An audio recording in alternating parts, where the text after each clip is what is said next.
Mapagpalang araw mga kalingap sa ating lahat, naway nasa mabuting kalagayan kayo ngayon. Nanay ni Joy na aksidente, yan po ang ating pag-usapan ngayon dito sa reaction video na ito. Pero bago ang lahat, huwag po natin kalimutan suportahan ang ama ng kalingap na si Kuya Val Santos Matubang.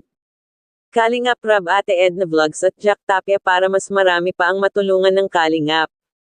At kung bago ka pa lang sa channel na ito o kaya napadaan lang, pakiusap po kung maaari patapusin muna ang video na ito para malaman ang nilalaman nito bago po tayo magkomento, at please lang po huwag natin i-skip ang mga ads ng videong ito kasi malaking tulong na po yan sa lahat ng mga tinutulungan natin, kagaya na lang po sa mga bagong na scout natin at sa mga walang sponsor, kasi sa YouTube channel natin kinukuha ang panggastos at sa mga pinapabahayan ng kalingap.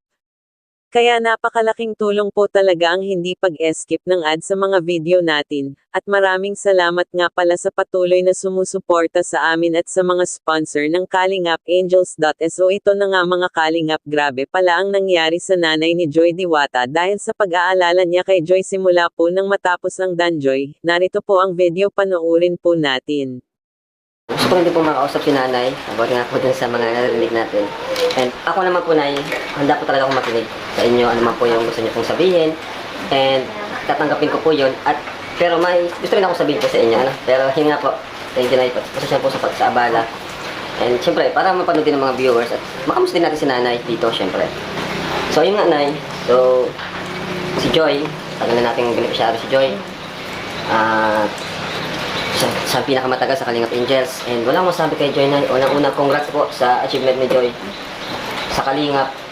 Siyempre, punot dulo naman yung Kalingap, di ba? Dahil sa Kalingap, napunta siya sa Velvet Box. Kalingap, napunta siya sa kilala ng sponsor. Then, Velvet Box. At iba pa. Di ba? So, sobrang ito lang masabi kay Joy, talagang napakabait na bata. Kaya nga po, na isa siya sa yung tipong proud ako pagmamalaki ng Team Kalingap, si Joy talaga. Kahit tahimik lang siya, hindi siya kailangan magsalita para magaling, di ba? Congrats dahil sa Velvet Box, ang dami rin niyang siyempre, of course, hindi lang sa pati mga sponsor ni Joy, thank you so much po sa inyo. Alam ko naman po, yung mga gusto niyo rin pong sabihin, Kayo po, nay, ano po ba yung gusto mong sabihin ngayon na, kasi siyempre, hindi naman kayo vlogger, ngayon po yung chance para sabi niyo rin po yung saloobin niyo about po kay Joy sa mga nangyari. Sa akin naman, para sa akin, yung sa dating, parang ayaw kita. Ayaw ko kasi sa pinagdaanan namin. Kasi sabi ko nga, alam mo yan, medyo kung nagkataon, kung ilang buwan na silang wala ni Dan, gano'n na rin yung wala kami mag-ina. Paano nga rin pong wala? Na-aksidente kami nun, buti na lang hindi kami natawaan. Nung time na yun, na hindi namin si Joy talaga, hindi na namin yan makontak, di namin mahanap.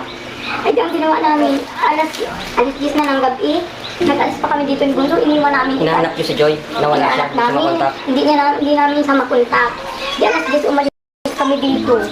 Pagdating namin dyan sa may, ang kurbada, na yung super line. Muntik lang mabangga yung super line. Kung wala yung harang nung sa likod ng driver, salpak ako dun sa unahan. Si bunso ko nga nasa gate na yun, napunta dun sa may tapat ko. Lahat ng pasahero na yung nasa unahan. Dahil sa pag-aalala niyo kay Joy? Ay, namin kay Joy.